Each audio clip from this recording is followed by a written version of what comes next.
Pourquoi certaines maisons restent-elles fraîches, même lorsqu'il fait plus de 40 degrés à l'extérieur, alors que d'autres, juste à côté, deviennent des fournaises dès 10 heures du matin? La réponse ne se trouve pas dans la climatisation. Elle se trouve juste au-dessus de votre tête, dans une pièce que vous ne visitez presque jamais, le grenier. Aujourd'hui, on va parler d'un problème que la majorité des propriétaires sous-estiment complètement. Le grenier n'est pas juste un espace de stockage poussiéreux, c'est le point d'entrée numéro 1 de la chaleur dans une maison. Et la bonne nouvelle, c'est qu'il existe une amélioration simple, peu coûteuse, qui peut faire une vraie différence sur la température intérieure. On va voir exactement comment elle fonctionne, pourquoi elle marche, dans quel cas elle est efficace, et dans quel cas elle ne suffit pas. Restez jusqu'à la fin, parce que la dernière partie explique comment éviter l'erreur la plus commune que les gens font en installant ce genre de solution. Le toit est la surface de la maison la plus exposée au soleil.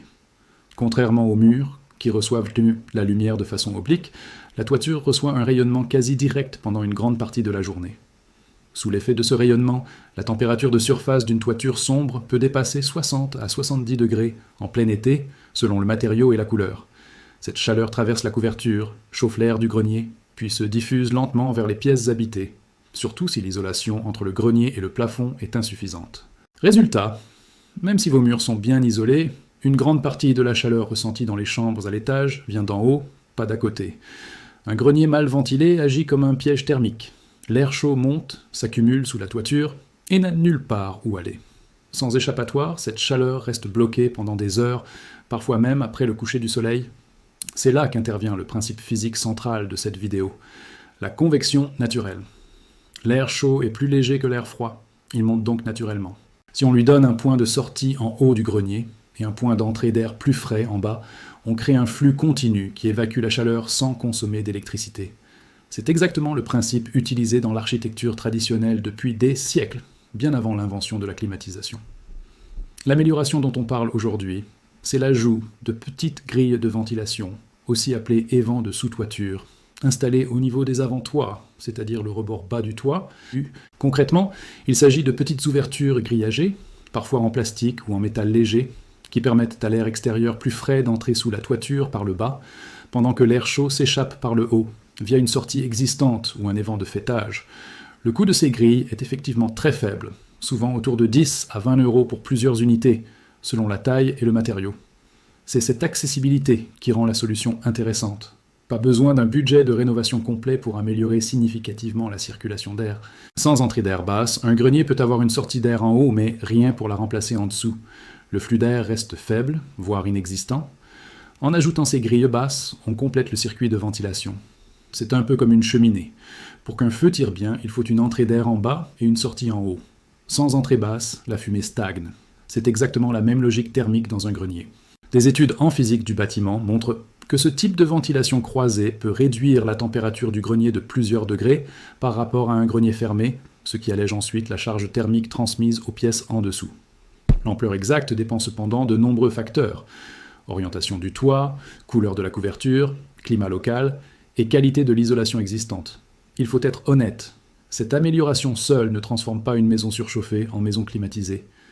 Elle réduit l'accumulation de chaleur dans le grenier, mais elle ne remplace pas une isolation correcte du plafond, ni une protection solaire de la toiture. Si votre isolation entre le grenier et les pièces habitées est trop fine ou dégradée, la chaleur continuera de descendre, même avec une excellente ventilation du grenier. Ces grilles agissent sur un maillon de la chaîne, pas sur l'ensemble du système. C'est important de le comprendre pour ne pas être déçu. Cette astuce fonctionne mieux en complément d'autres mesures, pas comme solution miracle isolée. Un autre facteur qui influence fortement la chaleur du grenier, c'est la couleur de la toiture. Une surface sombre absorbe beaucoup plus de rayonnement solaire qu'une surface claire.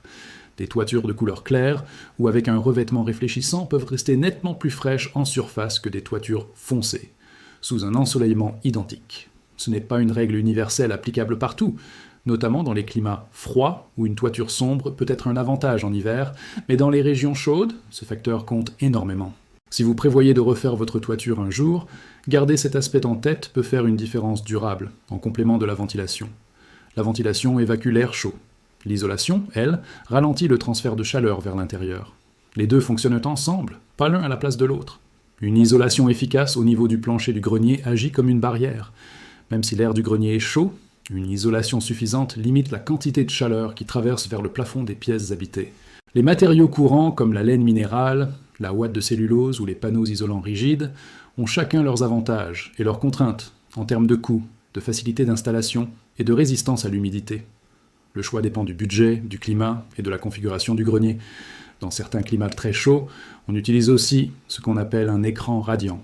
C'est une fine couche de matériaux réfléchissants posée sous la toiture qui renvoie une partie du rayonnement infrarouge avant qu'il ne chauffe l'air du grenier. Cette technique était particulièrement utile dans les régions à fort ensoleillement direct. Son efficacité est plus limitée dans les climats tempérés ou nuageux où le rayonnement direct est moins intense. Ce n'est donc pas une solution universelle, mais un outil à évaluer selon votre situation géographique. La physique du bâtiment nous enseigne aussi que la forme et l'orientation du toit influencent la quantité de chaleur absorbée. Un toit avec une pente plus prononcée reçoit le rayonnement solaire sous un angle différent qu'un toit plat, ce qui modifie la quantité d'énergie absorbée à certaines heures de la journée. Les avant-toits larges, hérités de l'architecture traditionnelle dans de nombreuses régions chaudes, jouent aussi un rôle protecteur. Ils créent de l'ombre sur les murs et les fenêtres pendant les heures les plus chaudes, réduisant l'apport de chaleur directe. Ce sont des éléments qu'on ne peut pas toujours modifier après construction, mais qui expliquent pourquoi certaines maisons anciennes, conçues avant l'ère de la climatisation, restent naturellement plus fraîches. Plusieurs erreurs courantes empêchent un grenier de bien respirer. Premièrement, bloquer les évents existants avec de l'isolant ou des objets stockés. Cela coupe la circulation d'air, même si les ouvertures sont techniquement présentes. Deuxièmement, avoir une sortie d'air sans entrée d'air correspondante, ou l'inverse. Un système de ventilation ne fonctionne que s'il est équilibré entre entrée et sortie. Troisièmement, ignorer les fuites d'air chaud provenant des pièces habitées vers le grenier, par exemple autour des trappes d'accès mal isolées. Ces fuites ajoutent de la chaleur et de l'humidité supplémentaires dans un espace déjà chaud. Corriger ces erreurs coûte souvent très peu, mais l'impact sur la performance globale peut être significatif. Avant d'investir du temps ou de l'argent, il est utile de vérifier l'état actuel de la ventilation. Si vous montez dans votre grenier en pleine chaleur et que l'air y est nettement plus étouffant que dehors, avec une sensation d'humidité stagnante, c'est souvent un signe de ventilation insuffisante. Un autre indice, si les plafonds de l'étage supérieur restent chauds au toucher longtemps après le coucher du soleil, cela suggère une accumulation de chaleur qui redescend lentement dans la maison. Ces observations simples, sans outils spécialisés, donnent déjà une bonne indication avant d'envisager des travaux. L'installation de grilles basses au niveau des avant-toits est généralement accessible à un bricoleur à l'aise avec de petits travaux, mais elle demande de la prudence, car elle implique souvent de travailler en hauteur. Il est important de vérifier que les grilles ajoutées ne bloquent pas le passage d'air existant et qu'elles sont dimensionnées de façon équilibrée par rapport aux ouvertures de sortie en haut du toit. Un grenier avec trop d'entrées et pas assez de sorties, ou l'inverse, ne ventile pas correctement. Si vous n'êtes pas à l'aise avec les travaux en hauteur ou la structure de votre toiture, il est raisonnable de faire appel à un professionnel pour évaluer la configuration avant toute intervention. Voici les points essentiels à appliquer chez vous, selon votre situation. Vérifiez d'abord si votre grenier possède déjà des ouvertures de ventilation, en haut et en bas. Si seule une des deux existe, l'ajout de grilles complémentaires à faible coût peut rétablir l'équilibre du flux d'air. Assurez-vous que rien ne bloque physiquement ces ouvertures, ni de l'intérieur avec de l'isolant mal placé, ni de l'extérieur avec des débris ou des nids. Combinez cette amélioration avec une vérification de l'isolation du plancher du grenier, car les deux travaillent ensemble. Si vous vivez dans une région très ensoleillée, envisagez à terme l'ajout d'un écran radiant ou le choix d'une couverture de toit plus claire lors d'un futur remplacement. Gardez en tête que l'efficacité de chaque solution dépend de votre climat, de l'orientation de votre maison et de l'état général de votre toiture. Ce qui fonctionne parfaitement dans une région chaude et sèche peut avoir un effet différent dans une région humide ou tempérée. Pour résumer, la chaleur qui envahit votre maison en été ne vient pas seulement de l'air extérieur, elle vient aussi de votre grenier, qui accumule et redistribue la chaleur du toit vers les pièces habitées. La ventilation croisée, avec une entrée d'air basse et une sortie d'air haute, permet d'évacuer naturellement cette chaleur grâce à un principe physique simple. L'air chaud monte. L'ajout de petites grilles de ventilation à faible coût peut améliorer sensiblement cette circulation, surtout si votre grenier manque actuellement d'entrée d'air basse. Mais cette amélioration donne ses meilleurs résultats lorsqu'elle est associée à une isolation correcte et, selon votre climat, à une protection contre le rayonnement solaire direct. Avant de vous lancer, observez votre propre grenier, identifiez ce qui manque et adaptez la solution à votre maison, à votre climat et à votre budget.